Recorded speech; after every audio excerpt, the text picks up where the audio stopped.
નમસ્કાર મિત્રો, દેશ અને દુનિયાના સુપરફાસ્ટ સમાચારમાં તમારું સ્વાગત છે। સૌથી મોટા સમાચાર સામે આવી રહ્યા છે દિવાળીએ ભારત અને ચીન સૈનિકો વચ્ચે સદભાવનાનું આદાન પ્રદાન જોવા મળ્યું। ચીની દૂતાવાસના પ્રવક્તા યુ જિંગે મંગળવારે જણાવ્યું કે દિવાળીના અવસરે ભારત અને ચીનના સૈનિકોએ LAC પર એટલે કે વાસ્તવિક નિયંત્રણ રેખા પર મીઠાઈઓની આપ-લે કરી।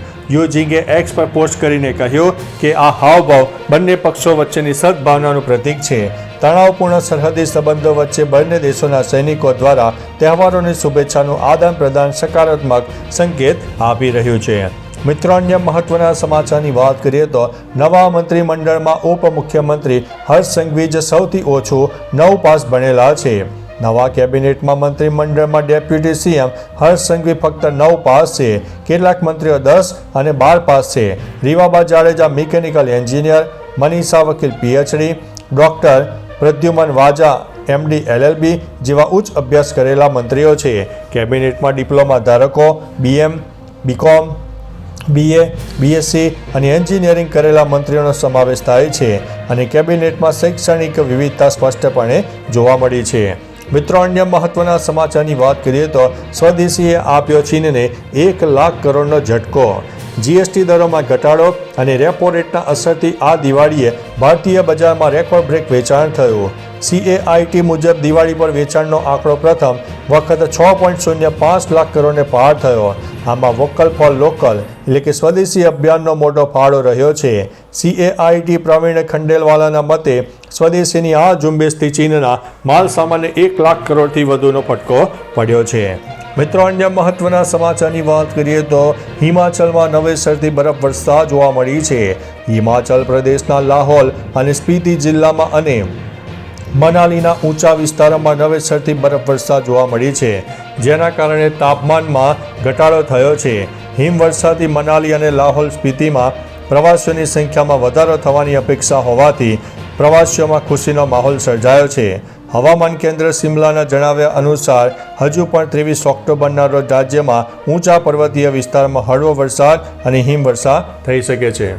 મિત્રો, અન્ય મહત્વના સમાચારની વાત કરીએ તો નીરજ ચોપરા બન્યા લેફ્ટનન્ટ કર્નલ।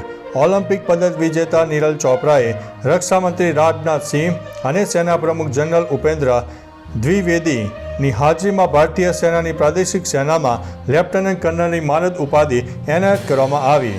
22 ઓક્ટોબરે 2025ના યોજાયેલા સમારોહમાં રાજનાથસિંહે તેમને આ પદનું પ્રતીક ચિહ્ન ઔપચારિક રીતે આપ્યું।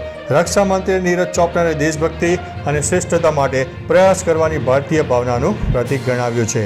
મિત્રો, અન્ય મહત્વના સમાચારની વાત કરીએ તો 25 કલાકનો હશે એક દિવસ। એક રિપોર્ટ મુજબ 20 કરોડ વર્ષો પછી પૃથ્વી પર એક દિવસ 25 કલાકનો થઈ શકે છે। તેનું કારણ છે કે ચંદ્ર દર વર્ષે લગભગ 3.8 સેન્ટીમીટરના દરે પૃથ્વીથી દૂર જઈ રહ્યો છે। ચંદ્રના દૂર જવાથી પૃથ્વીની ભ્રમણ કક્ષાની ગતિ ધીમી પડી રહી છે।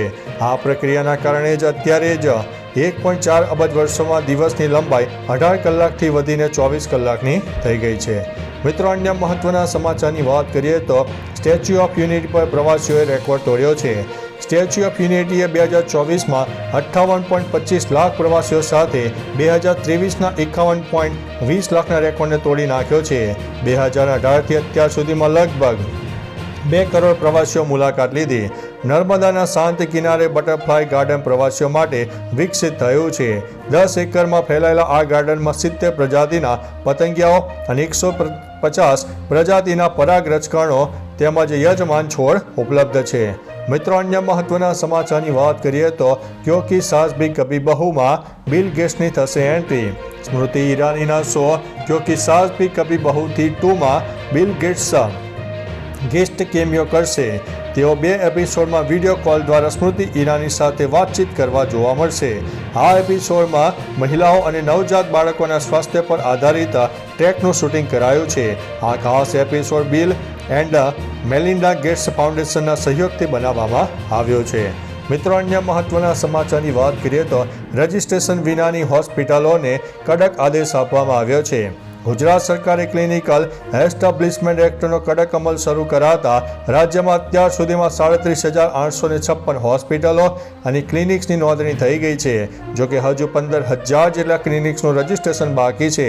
દિવાળીની રજાઓ પછી આરોગ્ય વિભાગ બાકી સંસ્થાઓનું રજિસ્ટ્રેશન કરાવવા માટે ઝુંબેશ હાથ ધરશે. રજિસ્ટ્રેશન વિના ચાલતી હોસ્પિટલો અને ક્લિનિક્સની યાદી તૈયાર કરવાની સૂચના પણ આપી છે. મિત્રો, અન્ય મહત્વના સમાચારની વાત કરીએ તો વિશ્વની સૌથી ઝડપી બુલેટ ટ્રેનનું સફળ પરીક્ષણ. સ્પીડ 453 કિલોમીટર પ્રતિ કલાક છે. ચીને વિશ્વની સૌથી ઝડપી બુલેટ ટ્રેન CR450નું સફળ પરીક્ષણ કર્યું છે. આ train Shanghai Chongqing Chengdu high speed line પર 453 કિલોમીટર પ્રતિ કલાકની ઝડપે દોડી હતી, જે અત્યાર સુધીની સૌથી વધુ છે.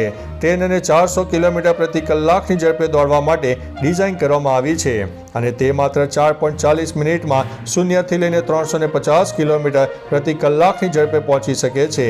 મુસાફરો માટે સેવા શરૂ કરતા પહેલા તેને 6 લાખ કિલોમીટર સુધી પરીક્ષણ કરવામાં આવશે. મિત્રો, અન્ય મહત્વના સમાચારની વાત કરીએ તો બેસતા વર્ષે પાવાગઢમાં માઈ ભક્તોની ભીડ.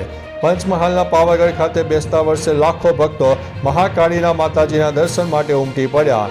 નવા વર્ષના પ્રારંભે વહેલી સવારે મંગળા આરતી માટે મોટી સંખ્યામાં ભાવિકો જોડાયા. દર્શન કરીને ધન્યતા અનુભવી. નવા વર્ષની શરૂઆત માતાજીના આશીર્વાદથી કરવા ભક્તોમાં ઉત્સાહ જોવા મળ્યો. લાખો ભાવિકોનું ઘોડા પર ઉમટી પડ્યું, જેઓએ દર્શન કરીને એકબીજાને નવા વર્ષની શુભેચ્છા પાઠવી. ધન્યતા સાથે વર્ષનો પ્રારંભ પણ કર્યો હતો. મિત્રો, અન્ય મહત્વના સમાચારની વાત કરીએ તો સાઉદી અરબે કફાલા સિસ્ટમ નાબૂદ કરી. સાઉદી અરબે લગભગ 50 વર્ષ બાદ કફાલા સિસ્ટમ નાબૂદ કરી છે, જેનો ફાયદો 1.3 કરોડથી વધુ વિદેશી શ્રમિકોને મળશે. આ સિસ્ટમમાં વિદેશી કામદારોનો કાનૂની દરજ્જો તેમજ કંપની સાથે જોડાયેલો છે. આ કાયદા હેઠળ કામદારોને જોબ બદલવા કે કંપનીની પરવાનગી વિના દેશ છોડવાની છૂટ નહોતી, જેના કારણે તેમનું શોષણ થતું હતું. મિત્રો, અન્ય મહત્વના સમાચારની વાત કરીએ તો 1 નવેમ્બરથી સસ્તા અનાજની દુકાનો બંધ. ગુજરાતમાં આશરે 17,000 સસ્તા અનાજની દુકાનો તેમની પડતર માંગણીઓના વિરોધમાં 1 નવેમ્બરથી અચોક્કસ મુદત સુધી બંધ રહેશે. ફેર પ્રાઇસ એસોસિએશનના દુકાનદારોએ 1.5 વર્ષ પહેલા સરકારે આપેલી ખાતરીનો અમલ ન થતાં આ વિવાદાસ્પદ પરિપત્રોના વિરોધમાં અસહકારનું આંદોલન કરવાનો નિર્ણય લીધો છે. તેમની મુખ્ય માંગણીઓમાં છેલ્લા 4 વર્ષથી કમિશન ન વધારવાનો મુદ્દો છે. તો ચાલો મિત્રો, ફરીથી દેશ અને દુનિયાના સુપરફાસ્ટ સમાચાર લઈને મળતા રહીશું. ત્યાં સુધી અમને રજા આપશો. નમસ્તે.